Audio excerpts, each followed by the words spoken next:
Elly, thanks for taking the time. Tomas, thanks for coming in. If you have a question, just raise your hand. We'll get you the microphone. Who's got the first question for Elly? We'll start in the second row, guys. Elly, doing more of the leg kick recently, do you think that's helped you get into a rhythm at the plate over the last couple of weeks? Yeah, absolutely. I feel more comfortable now, and I think that's going to help a lot. Other questions for Elly? Trent, on your right, guys. Hey, Elly, how much more comfortable do you feel over this last week or so? And did almost the home run against the Cubs just lessen things and make you feel a little easier and lighter? Yeah, I feel more comfortable now. I've been working a lot. I know there's been a lot of tough time, but I feel comfortable, and just gonna keep going. We'll go to Mark up front, Elly. Earlier in the season, you were dealing with a hamstring issue, and later it was a quad issue. How are your legs, and have you got like full strength in your legs again, or at least as much as you can this late in the season? You never had a hamstring injury. We were told that he was dealing with a bulky hammy. Quad. Okay, we were told two different. So. Quad. Yeah. No, but I always been good. Ready to play every day. If I feel like I can go out there and play, I'm good. Other questions? Second row on your left, Elly. Elly, regarding baseball's payrolls, the Reds have one of the lower third tiers of payrolls. How much of an impact do you see payrolls having in getting to the postseason and on your team? I think that doesn't matter. It's just the chemistry of the team. We play together, we stay together, and we support each other. That's the most important thing for us. We're gonna stay together and fight hasta el final. Until the end. We're going to fight until the end. Till the end. We'll go to the second row. What do you like the most about playing with Hunter Green? Oh, he's a great player. You can see every time he go out there, he's a dog. And I like being back there when he's pitching because he's really good. Go to Bob in the third row, Elly. Elly, have you ever been to a postseason game, even as a fan? No, that's my first one. We'll go to the first row on your left, Elly. Elly, en el pasado has expresado el cariño que tienes por esta ciudad. Ayer Hunter Green nos explicaba que para él esta serie será como cerrar un círculo. Tú has tenido buenos momentos aquí. ¿Será algo similar para ti? Claro, es algo bien emocionante jugar aquí en LA. Como yo decía antes, esta es mi ciudad y vamos a meter mano aquí con Dios mediante, en mi ciudad. Other questions for Elly? We'll go to Bill here. You guys don't need translation of that? Or?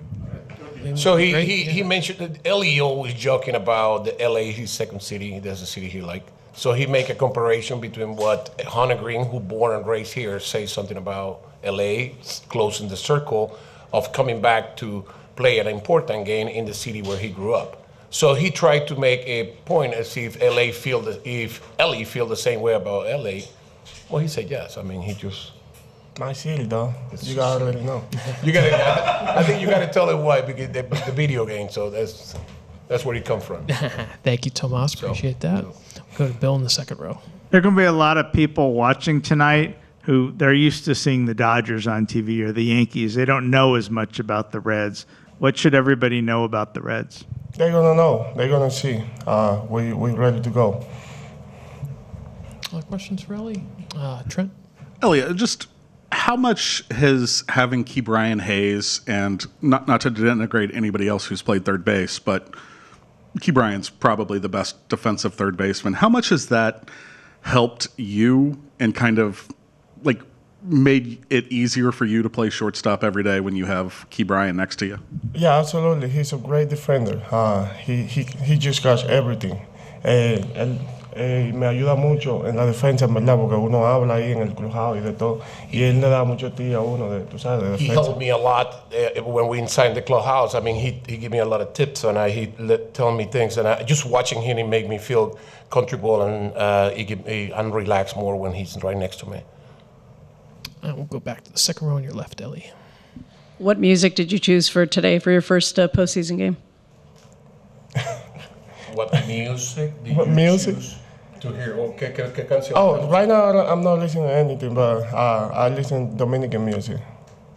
What I usually listen. Go to the fourth row, Elly. Hi, Eddie. I guess you are tired of Ohtani question, but this is such a big stage. How are you excited to play against Shohei Ohtani? I'm really excited to play against Ohtani and the Dodgers. But you know, we come with the mentality to beat them, so I'm really excited. Go to the first row on your left. Elly, siendo uno de los jugadores latinos más seguidos en Grandes Ligas, y tienes algunas palabras para toda la afición que te estará viendo en tu primera aparición en playoff. Claro que sí, que se mantengan activos, que el primer juego de la postemporada vamos con todo contra los Dodgers, que se mantengan activos, que vamos a dar 100%. Ellos lo queremos mucho, todos los fanáticos, la afición latina, ya ustedes saben. Being one of the most follower Latin American players at the moment, what kind of message will you send to the Latin American fans? That's the question. So Elly say, well, I mean, just tell them stay active, just keep watching us. We came here to beat the Dodgers, and we're going to have fun. Questions for Elly? All right, Elly, thank you so much for coming in. And Tomas, thank you. Good luck, guys. Appreciate it. All right, Tito, it's going to be a short afternoon at this rate, you know? Who's got the first question? That was tough. We'll start up front. Hi, Mr. Francona. So it's a short series to win 2 of 3 games. There's a big chance that the other team, the Dodgers, put guys like Glasnow or Sheehan on the bullpen. Are you guys prepared for that kind of scenarios? Well, one, I hope we get to the bullpen, which would be good.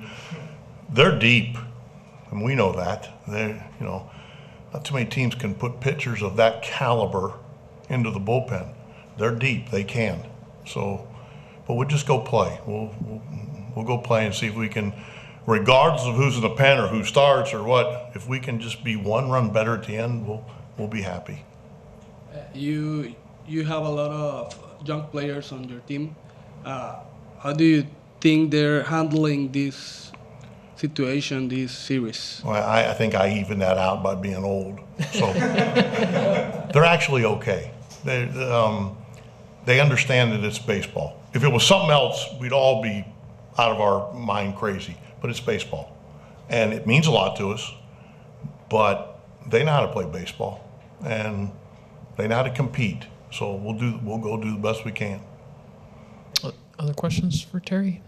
We'll go to Trent on your right. Tito, I kind of did this with Elly, but how much do you think having Key Bryan next to him defensively has helped kind of lighten the load and make it a little easier for him to play defense? And maybe even play a step or 2 more towards the middle. Like, I remember the first week or so when Key Bryan came here, there was a few plays where you could see Elly, like, after Key Bryan came over and made the play, Elly's like, damn, it's real. It's not just what he does, but it makes the guy next to you better too, for sure. Other questions for Tito? Bob. Hello, Bob. See, what's the difference in feeling managing the Reds in the postseason compared to Cleveland they just did?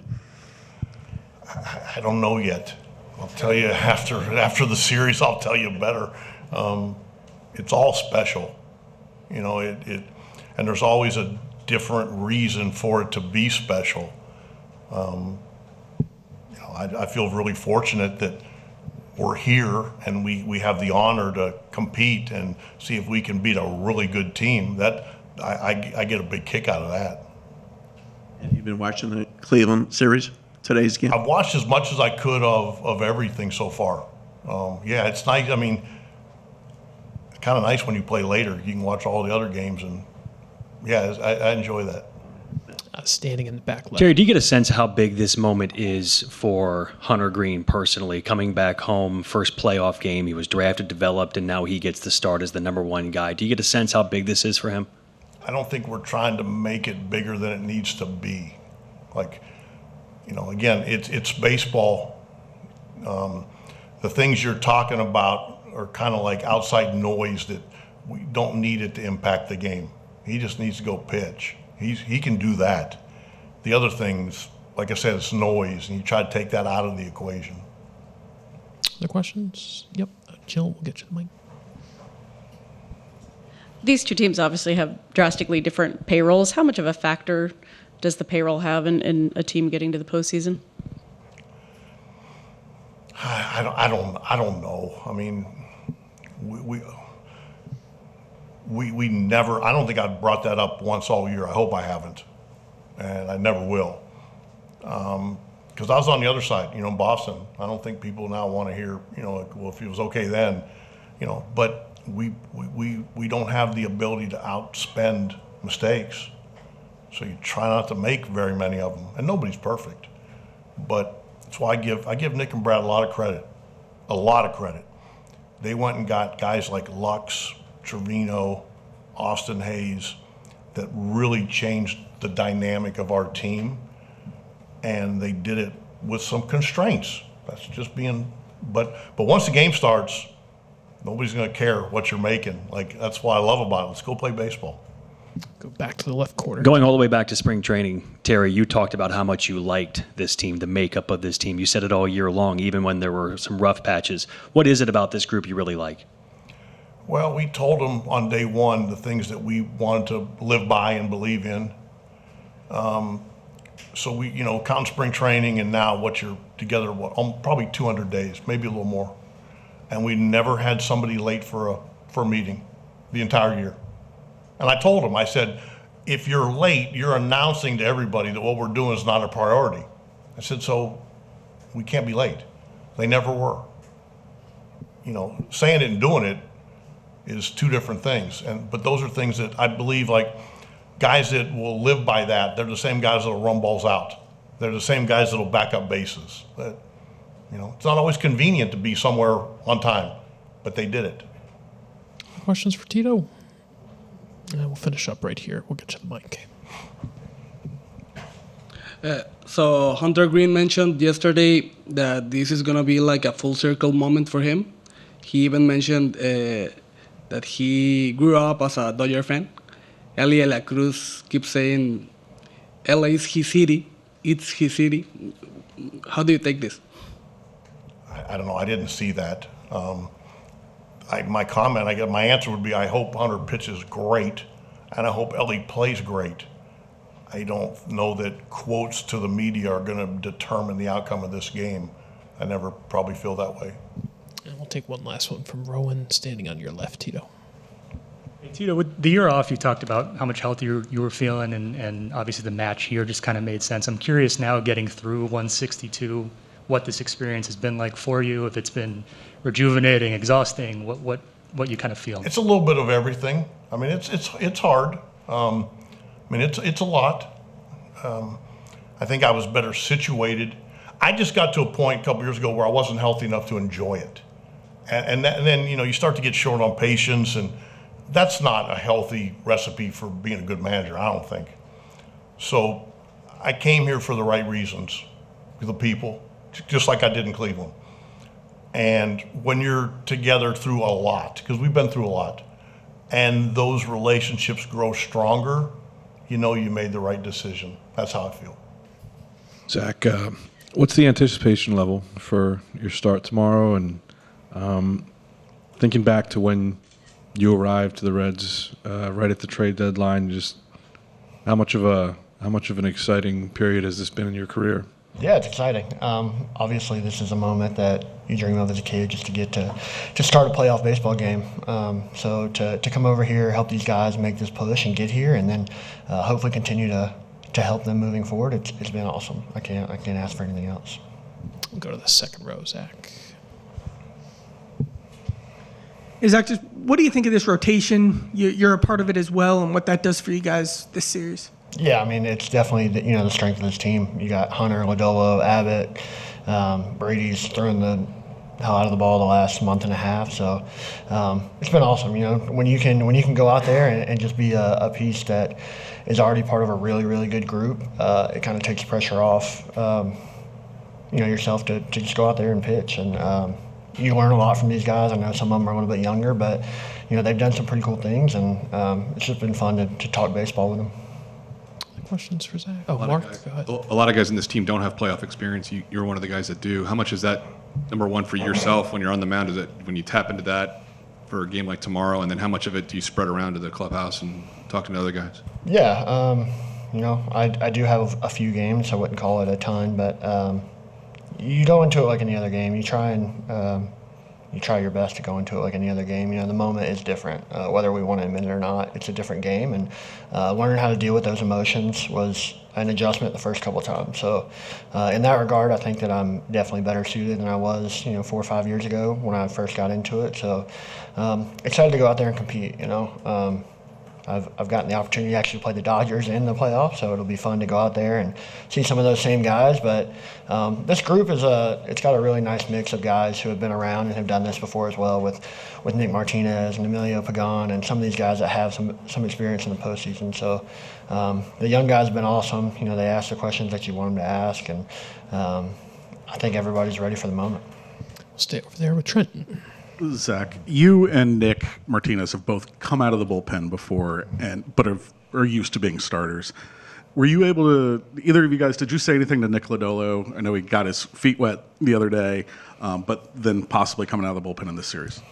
Yeah, we got to talk a little bit about it before the one in Milwaukee the other day. And as a starter, as a lifelong starter, it's really just about making sure that your body's ready to go. Once you step on that mound, you're going to go into compete mode. We're not worried about what you're going to do once you're out there, but starters, and this could be a downfall, I guess, sometimes, is we get married to our routine so much that it feels like we can't go out there and compete. But we all grew up as baseball players, right? Being an athlete, go out there, and especially when you get in these games, I don't think it matters what your role is. I think he's ready to go out there and pitch, and Smiles has probably talked to him a lot more. He's been a lot better at going back and forth than I have, and he's done it a lot more. So, Dolo's going to go out there and he's going to throw the ball. And as long as he's physically ready to go, which I have no doubt that he will be, I don't think anybody's worried. First row on your left, Zach, Jill. Thanks. These two teams have drastically different payrolls. How much of an impact do you think the payroll is in determining the pieces of the puzzle to get to the postseason? To be honest with you, I don't know a ton about it.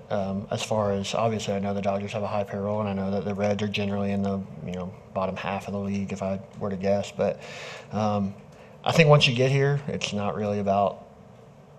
It just doesn't matter. I think everybody out here is a big leaguer, and on any given day in our sport, anybody can beat anybody. So throughout the season, I think that guys are going out there and grinding to get to this moment, and you find a way to get it done. Obviously, to lose and to clinch is not exactly how you envision it, but to get in here and be here now, I think that's all that we're thinking about. Go to the second row, Zach.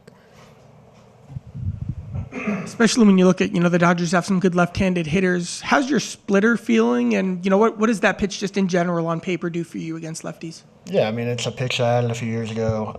Kind of had it in the bullpen, didn't use it nearly as much as I probably should have. And the comfort levels continued to grow. It's definitely been an equalizer with left-handed hitters specifically. Back when I just had the fastball cutter, I was definitely, I don't want to say a righty specialist, but that was definitely my strength. So to add that's really been nice and neutralize. With that being said, I've thrown it for 3 or 4 years, and everybody kind of knows the cat's out of the bag, and that's what I'm going to go to. So, I just look forward to going out there and competing with each hitter. Every guy's different, every at-bat's different, and we'll kind of take it one pitch at a time. Right up front with Pat. Zach, because the Reds were here at Dodger Stadium relatively recently, I'm just wondering what the balance is of pulling the good from those games and trying to apply that to this series versus, not being, I guess, discouraged by the results themselves. Sure, yeah. I think I know it was very recent that we were here, but I think it's just such a different, especially in August, September, you go through these waves of how you're playing or where you're at mentally as a team, and you can definitely fall on this roller coaster of up and downs. And I'm not sure that where we were at when we were here, 4 weeks ago, is even remotely close to the team that we are right now. The mental side of it, what we kind of went through these last 10 days to really make that final push, I think is what you ride going into the playoffs. You take that mindset of like, well, let's win every game, let's win the game today, and you go from there. I don't think anyone's thinking much about the series we had a couple weeks ago. The second row on your right, Trent. I was going to ask you, Tito and so many other people have talked about just kind of the, for lack of a better word, the culture in this clubhouse and how you guys have been able to stay steady. As someone who came in the middle, how did you experience that firsthand, and what have you seen in that kind of regard? Yeah, I get asked a lot about how my time in Cincinnati has been from people in baseball, from people out of baseball, and the one thing I always kind of revert back to is it's such a wholesome's the word I use. Clubhouse is a group of guys that like really pulls on the same end all the time. There's the cliche, but there's no cliques on the team. Everyone really, really gets along. And I've been around a little bit now on different teams and gotten to see some real winning cultures and some cultures that probably needed to change. And I don't think there's one way to do it, but this team is unlike any team in the sense of it truly never feels like we're out of it. And that's on a inning-to-inning basis. That's on a grander scale of making a playoff push like we did these last 3 weeks. So I have no doubt that regardless of the result of the series, this team is going to go out there and compete their ass off. And however it falls is how it falls, but this group is going to go as hard as they possibly can.